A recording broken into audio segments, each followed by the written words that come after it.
네, 예고해드린 대로 3부는 국민의힘 김종혁 전 최고위원과 함께하겠습니다. 어서 오세요. 안녕하십니까. 요 며칠 안녕하시지 못하시죠? 네, 저는 안녕하지 못합니다. 네. 그 이호선 당무감사위원장은 들이받는 소를 언급을 했었고 장동혁 대표는 내부의 적을 언급을 하던데 그럼 혹시 최고위원님은 소와 적에 해당이 되는 겁니까? 본인은 어떻게 받아들이십니까? 뭐 저를 의미하는 게 아닐까 싶은 생각도 들어요. 근데 네. 거기 이제 그 이호선 당무감사위원장이 얘기했던 들이받는 소는 돌로 쳐 죽이겠다. 그리고 임자도 죽이겠다라고 얘기를 한 걸로 봐서는 네. 아 지금 당장은 나를 의미하는 거고 그 임자라는 것은 그때 당 대표였던 한동훈 대표를 얘기하는 건가? 뭐 이런 생각도 들더라고요. 네. 어차피 지금 돌아가는 상황이 저와 한동훈 대표를 한 묶음으로 묶어서 그리고 저에 대한 징계를 징검다리로 삼아서 한동훈 대표에게 넘어가겠다라는 것 같더라고요. 그렇기 때문에 이 우리 둘을 아마 의미하는 것 같구나라는 생각을 하고 그다음에 장동혁 대표가 얘기했던 밖에 있는 50명보다 안에 있는 한 명이 더 무섭다 이런 얘기도 그게 아마 저의 징계와 관련해서 질문이 나왔던 거에 대한 답으로 알고 있으니까 저를 의미하는 거다라고 생각하는데요. 네. 거기에 대해서 저는 이런 생각을 합니다. 첫째, 아니 당무감사위원장이 그 다음 날 징계하는 대상에 대해서 그걸 소로 비유하면서 돌로 쳐 죽여야 된다라고 얘기하는 건 이거는 당원에 대한 명예훼손이 아닙니까? 이거는 징계감사 대상이 되는 거 아닙니까? 본인이 셀프 예. 감사를 해야 되는 거 아닙니까? 예. 또 하나 그 장동혁 대표가 얘기하신 그 밖의 적과 내부의 적 얘기를 하시잖아요. 그것도 맞는 얘기죠. 근데 이렇게 얘기할 수도 있죠. 내부에 있는 사람들이 모두 절벽을 향해 달려갈 때 벼랑을 향해 달려갈 때 누군가는 글로 가면 벼랑이야 가면 안 돼 라고 외치는 사람이 있어야 되는 거 아닙니까? 근데 그렇게 외치는 사람들은 너는 배신자야. 왜 우리가 가는 길에 함께 안 가? 입 닥치고 있어. 라고 얘기하는 것이 과연 옳은 것일까요? 제가 알기에는 어떤 그 당내 정당에서 정당도 마찬가지고 어떤 조직이든지 간에 한 사람의 지시에 의해서 일사불란하게 다른 모든 이견을 입틀막하면서 가는 그런 조직이 성공할 수가 없습니다. 우리 당이 그렇지 않길 바랍니다. 하나하나 좀 여쭤볼게요. 일단 지금 이호선 당무감사위원장이 개인 블로그에 징계 의결서를 공개를 했더라고요. 이건 어떻게 평가를 하십니까? 뭐 그건 본인이 법적으로는 상당한 문제가 있다고 하더라고요. 예. 얘기 들어보니까 이것은 뭐 그 10년 동안 보관하도록 돼 있다고 하더라고요. 근데 이런 생각이 들어요. 얼마나 다급하면. 다급하면? 네, 얼마나 다급하면 얼마나 여론의 비판에 문매를 맞고 있으니까 네네네. 거기에 대해서 뭐 그런 내용을 공개할까 그러는데 그 내용은 쉽게 얘기하면 이거예요. 그 아주 현란하게 쓰셨더라고요. 일반 사회는 agree to disagree. 그러니까 반대할 권리를 인정하지만 당에서는 agree to agree. 그러니까 그 다 동의할 권리만 인정하는 게 그게 당 아니냐. 전혀 정당 정치에 대해서 잘못된 생각을 갖고 계신 분이라고 생각을 해요. 그러면 정당 민주주의라는 개념이 어떻게 성립이 돼요? 아니 그렇죠. 예. 정당에서 그러면 당 대표로 뽑힌 그 몇십 프로의 지지를 생각해 보세요. 당원 중에서 한 40%가 투표를 하고 그 중에서 한 50%면 전체는 20%밖에 안 되는 거 아닙니까? 그걸로 당대표가 된 사람이 그 사람이 얘기하면 무조건 모든 당원들은 거기에 찍소리도 하지 말고 쫓아가야 된다. 쉽게 얘기하면 그것이 당을 벼랑으로 끌고 가는 것으로 보여질 때도 입 다물고 있어야 된다. 이거는 말이 안 되는 얘기죠. 그럼 군사 조직 아닌가요? 그런 정당이 어디 있었습니까? 지금까지 그런 정당은 없습니다. 어떤 정당도. 심지어는 공산주의 정당 내에서도 당 내에 계파가 있는 거예요. 그래서 그렇죠. 저는 뭐 그런 주장들 다급하니까 그런 식으로 위법한 행위까지 하면서 저렇게 공개를 하는구나. 또 마찬가지로 당원 게시판에 있었던 사람들의 명단을 실명을 공개해 버렸어요. 이것도 명백한 그 개인정보보호법 위배고 이걸로 인해서 지금 고발 들어가 있습니다. 여러 명에 의해서 영등포 경찰서에 이호선 당무감사위원장이 고발이 들어가 있어요. 근데 이분이 이렇게 얘기했잖아요. 그 보호돼야 될 가치가 있는 개인정보만 보호한다. 이거는 저는 범죄 자백이라고 보거든요. 예. 이거는 자기가 자기 기준에 의해서 누구의 정보가 보호될 가치가 있는지 없는지를 내가 판단해서 공개한 거다라는 거잖아요. 그건 의도적으로 내가 했다라는 것이기 때문에 아니 도대체 대한민국 법이 어떤 사람에게만 적용하고 어떤 사람에게 안 적용되는 법이 어디 있습니까? 그 이호선 위원장이 이런 말도 했어요. 그러니까 같은 행위를 반복할 경우 제명 처분이 될 수도 있다. 네. 근데 지금 오늘 또 인터뷰에 응하셔서 이런 말씀을 하시면 같은 행위 아니겠습니까? 네, 그렇게 보시겠죠, 뭐. 더 올라가면 어떻게 해요? 수위가? 아니 그거는 본인들이 결정하는 거니까 저는 거기에 대해서 그 본인들의 결정의 자유까지 제가 뭐라고 할 수는 없지 않습니까? 네네네. 하지만 그것이 부당한 결정일 경우는 거기에 대한 구제책도 있는 거니까 저는 뭐 그에 대해서는 법적, 정치적 대응을 하겠다는 말씀을 계속 드려왔고요. 뭐 윤리위에 넘어가면 가처분 신청 등 제가 할 수 있는 법적 조치를 할 겁니다. 얼마 전에 이제 저희하고 인터뷰를 할 때 당무감사위원들이 누구인지조차 네, 모른다라고 말씀을 주셨잖아요. 그렇습니다. 혹시 파악되셨습니까? 저는 모릅니다. 그러니까 모르지만 그럼 어떤 사람들이 어떤 논의 과정을 거쳐서 당원권 정지 2년의 어떤 권고가 나왔는지 그런 경위가 아직도 파악이 안 되고 있습니까? 그렇습니다. 이 당무감사위원들이 6명이라고 알고 있어요. 예. 그리고 이호선 위원장까지 포함해서 7명이죠. 그 중에서 5명이 뭐 출석해서 했다. 뭐 이렇게 얘기를 하더라고요. 두 분이 빠졌던 건데 저는 궁금한 게 이분들의 신원을 왜 공개를 안 하죠? 그러니까 이렇게 어마무시한 일들을 결정을 하면서 네. 이걸 공개 안 하는 이유는 그거잖아요. 혹시라도 그 당사자가 찾아가서 로비를 할까봐 그런 것들을 막기 위해서 공개 안 하는 걸로 알고 있습니다. 하지만 이제는 결정이 내려졌잖아요. 그러면 제 기준으로 보자면 이렇게 정당 민주주의에 반하고 자유민주주의 공화국에서의 언론 자유를 탄압하는 이런 결정을 내린 분들이 어떤 분들인지 저는 알고 싶어요. 듣기에 뭐 변호사도 있고 회계사도 있고 세무사도 있고 뭐 어떤 분들인지 모르겠어요. 이분들이 얼마나 정당 정치에 대해서 정통하길래 네. 이렇게 모여서 자기들끼리 한 정치인에 대해서 2년의 당원권 정지를 내릴 수 있는지 모르겠는데 이분들의 신원 저는 지금도 공개돼야 된다고 생각합니다. 근데 왜 최고위님이라고 생각하세요? 타깃이. 그거는 이른바 한동훈계 예.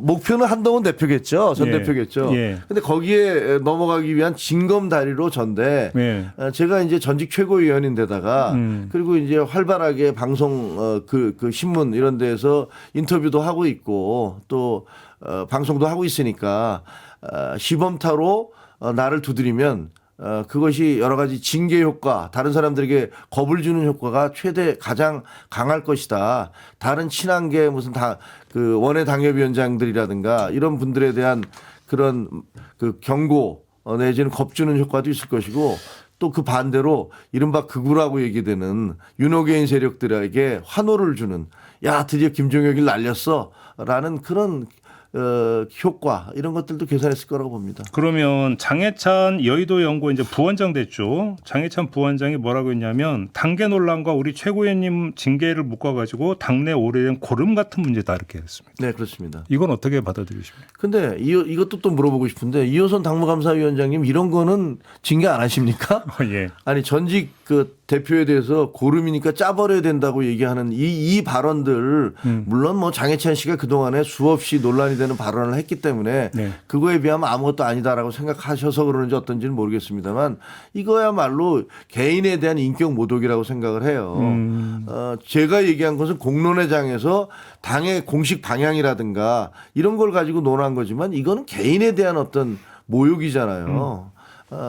아마 장해찬 씨가 다른 방송에 나와 보니까 얘기 보니까 10월 달에 이미 그런 얘기를 하더라고요. 장동혁 대표를 만났더니 연내에 다 날려버리기로 이런 식으로 확고한 생각이 있더라. 이런 예. 것들을 방송에서 했던 것들이 막 떠돌아다니고 있어요 지금. 예. 그러니까 나름대로는 다 그런 계산에 따라서 계획에 따라서 이런 장해찬 같은 분을 여의도연구원 부원장으로 임명하고 이호선 씨를 당무감사위원장으로 임명하고 그리고 윤리위원장으로 임명했던 그 여상원 위원장은 저에 대한 징계가 부당하다라고 얘기하면서 그건 할 수 없다라고 하니까 잘라버렸잖아요.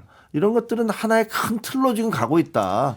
그러면 우리 최고위원님에 대해서 지금 당원권 정지 2년이라는 중징계를 권고를 했어요. 그러면 이제 이른바 당원 게시판 논란으로 한동훈 전 대표 징계를 추진한다고 가정을 했을 때는 그 수위가 어떻게 될 거라고 전망하십니까? 저는 그게 할 수 있을지를 모르겠어요. 왜냐하면 너무 말이 안 되기 때문에 법적으로 전혀 처벌할 수 있는 근거나 명분이 없는데 지금 주장은 우리가 한동훈이를 손본다라는 그런 것들을 강성 지지층 본인들의 강성 지지층들에게 보여주기 위한 그런 제스처가 아닐까라고 네. 생각이 돼요. 그래서 예. 모르겠습니다. 지금 발표를 어떻게 하려는지 모르겠지만 그게 가능할까?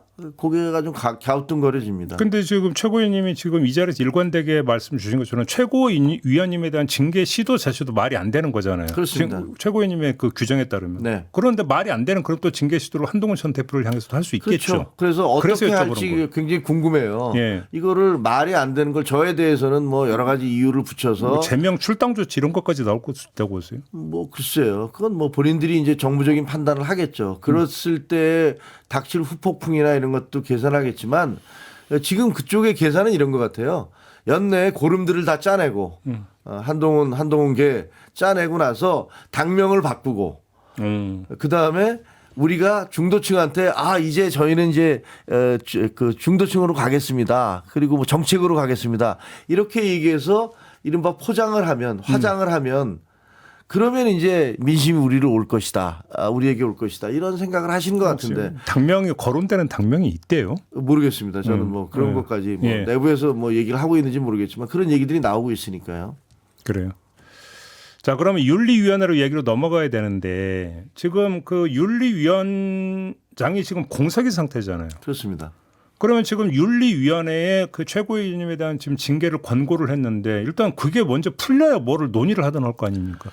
그렇습니다. 근데 아시다시피 굉장히 합리적이라고 여겨졌던 여상원 위원장은 잘라버렸잖아요. 임기를 1년 반 남겨놓고, 한 달 반 남겨놓고 그렇죠. 굉장히 모욕적인 방법으로 그냥 쫓아내버렸단 말이에요. 그러니까 그분보다 훨씬 강성인 사람을 임명할 것이다. 아마 그 이호선 교수와 비슷한 그런 생각을 가진 분을 임명하지 않을까라고 예측이 되죠. 네. 근데 뭐 그냥 보통의 합리적인 분들이 지금 윤리위원장 맡으려고 하겠습니까? 누가 그런 비난 이런 것들을 감내하려고 하겠습니까? 그러니까 그냥 돌격 앞으로 할 수 있는 분을 앉히려고 하는 게 아닐까. 혹시 이런 좀 생각이 그러니까 들어요. 누가 지금 거론되고 있다 얘기 들으신 거 있었어요? 아니 뭐 이름들은 있는데 이거는 예. 뭐 제가 전혀 확인하지 못한 거니까 공개적으로 언급하기 공개적으로 좀 언급하는 건 부적절해 보입니다. 근데 아무튼 그러면 그 최고위원님에 대한 징계는 윤리위원장이 임명이 되고 네. 그 다음부터 이제 그 추진이 될 수 있는 거잖아요. 매우 일사천리로 가지 않을까 싶습니다. 그러면 그 일전에 이제 저희 인터뷰에서 만약에 이렇게 하면은 가처분 신청부터 될 거라고 말씀 주셨는데 네. 그거는 당무위 감사 결정 가지고는 가처분 신청 대상이 안 되는 건가요? 네. 윤리에서 징계 결정이 내려져야 그때부터 그렇죠. 되는 이거는 건가요? 구속력이 없는 거잖아요. 예. 그러니까 당무감사위원회는 그러니까 검사처럼 강제력. 검사의 구형인 것이시고 예. 근데 거기에 대해서 결정권을 내리는 것은 윤리위원회가 결정을 내리고 최고위에서 그것에 대해서 통과를 해야 되는 겁니다. 그러니까 아직까지 약간의 절차가 남아있긴 하지만 네네네. 그래서 지금 거기에 대해서 무슨 법적 조치를 하는 거는 안 되는 거고요. 일단 윤리위원회에서 징계 결정까지 내려져야 네. 그때 법적 대응을 하더라도 그렇게 할 수 있다. 그렇습니다. 그래서 이제 그런 가처분 신청부터 낼 것이다. 이런 말씀이시고. 저한테 여러분이 전화가 오세요. 연락이 변호사들. 그래서 제가 얘기하면 누군지 아시는 만한 분들도 전화를 오셔서 법적 대응 대리해 주겠다고? 네, 분개하면서 오. 이거는 법 가처분뿐 아니라 만약에 이게 본안 소송으로 가도 해주겠다라고 하면서 연락 오시는 분들이 있어서 네. 여러분들이 연락을 해주고 계세요. 그러면 이게 연내에 모든 걸 정리한다는 건 사실상 불가능한 거 아닌가 일정 표상? 뭐 저는 그렇게 봅니다. 쉽지는 않을 겁니다. 예. 예를 들면 이런 경고 지금 뭐 명백한 위협이잖아요. 네. 내가 이렇게 너를 경고했는데도 입을 다물지 않으면 너를 제명하겠다라는 식의 얘기를 하시는 거 아니에요. 저는 거기에 받아들일 수 없거든요. 그러니까 저는 제가 할 수 있는 정치적 그리고 나중에 그 상황이 되면 법적 대응을 다 할 것이니까 네. 따져보죠 뭐. 근데 좀 하나 여쭤보고 싶은 게 지금 최고위원님이 방송이나 유튜브에 나가서 했던 발언들을 지금 주되게 문제 삼고 있는 거잖아요. 그렇습니다. 혹시 이 지금 최고위원님에 대한 징계 그 추진이 다른 그 의원들이나 이들에게 좀 영향을 미치고 있다고 진단하세요? 다시 말해서 말조심이라든지 뭐 이런 원외 분위기- 당협위원장들한테는 영향을 미칠 겁니다. 아, 왜냐하면 이분들이 이제 당무감사를 다 했잖아요. 당무감사를 해서 이분들한테 이제 그 처분만 남아있는. 그렇죠.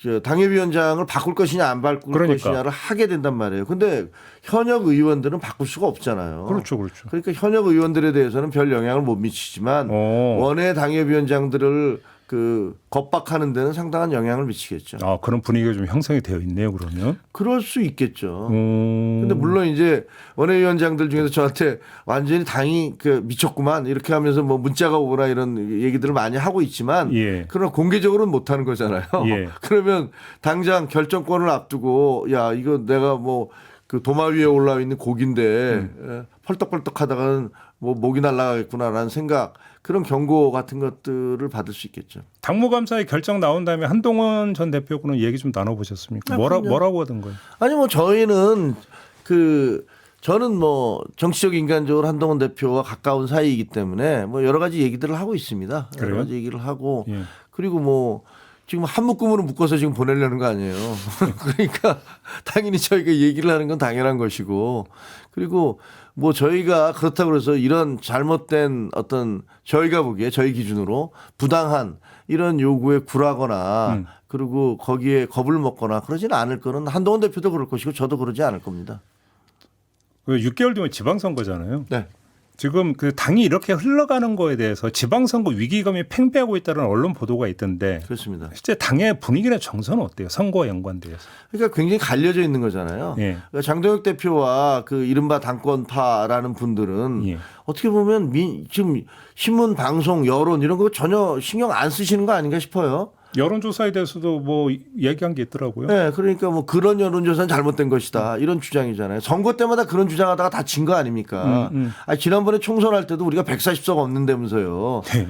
그렇게 계속 주장하다가 진 거 아닙니까? 완전히 대폭망을 한 건데 똑같은 것들을 한두 번이 아닌데 그걸 계속 얘기를 하고 계세요. 네. 그런 장동혁 대표를 비롯한 지도부는 그런 주장을 하고 있는 것이고 그리고 나머지 분들은 야 이대로 가면 큰일인데 어떡하려고 그래 라고 계속 그런 여기저기서 얘기를 하고 있는 거잖아요. 심지어는 육선의 국회 부의장 주호영 국회 부의장 대구 아닙니까 이분? 예. 그분까지도 윤석열의 폭정이었다. 계엄은 김건희 때문에 이루어진 거다. 탄핵은 당연한 거다. 이런 얘기를 하셨잖아요. 네네네. 이런 분들에 대해서는 그러면 당무감사 안 합니까? 그나저나 마지막으로 정치권 여의도 쪽에서는 이런 얘기 좀 있었잖아요. 연말 뉴스 아무리 늦어도 2월 정도에는 장동혁 대표 체제에 대한 중대한 변화가 있을 수도 있다. 당내 움직임이 행동이 개시될 수 있다는 전망이 좀 있었는데 실제로는 그런 조짐이 있습니까? 그러니까 여기저기서 뭐 정치권에 무슨 얘기는 없겠습니까? 온갖 얘기가 다 떠돌죠. 그리고 내년 2월이라는 거는 윤석열 전 대통령에 대한 선고가 이루어지는 게 1월 말이나 2월이잖아요. 그렇죠. 그랬을 경우에 유죄가 판결이 돼서 그리고 내란이라는 것들이 인정이 되면 무기 아니면 사형이잖아요. 그런 것들이 유죄 판결을 받았을 경우에 과연 우리 당이 그동안에 절연을 하지 않은 채 거기 질질 끌려 다닌다면 그렇게 당을 끌고 간 당 지도부가 버텨낼 수 있겠느냐. 네네네. 이런 얘기들을 하는 거죠. 그건 뭐 추정의 영역이고 지금 여러 군데서 얘기를 하고 있는 건 사실이에요. 아, 그래요? 예, 여러 군데서 도저히 안 되겠다. 이대로는 못 간다라는 아우성이 여기저기서 나오고 있는 건 사실이지만 그것이 뭐 구체적으로 어떻게 진행될지는 뭐 제가 알 수는 없는 행동화 단계는 아직은 아니고 네. 논의는 되고 있다. 네. 알겠습니다. 오늘 말씀 여기까지 듣겠습니다. 고맙습니다. 고맙습니다. 네, 김종혁 전 국민의힘 최고위원과 함께했습니다.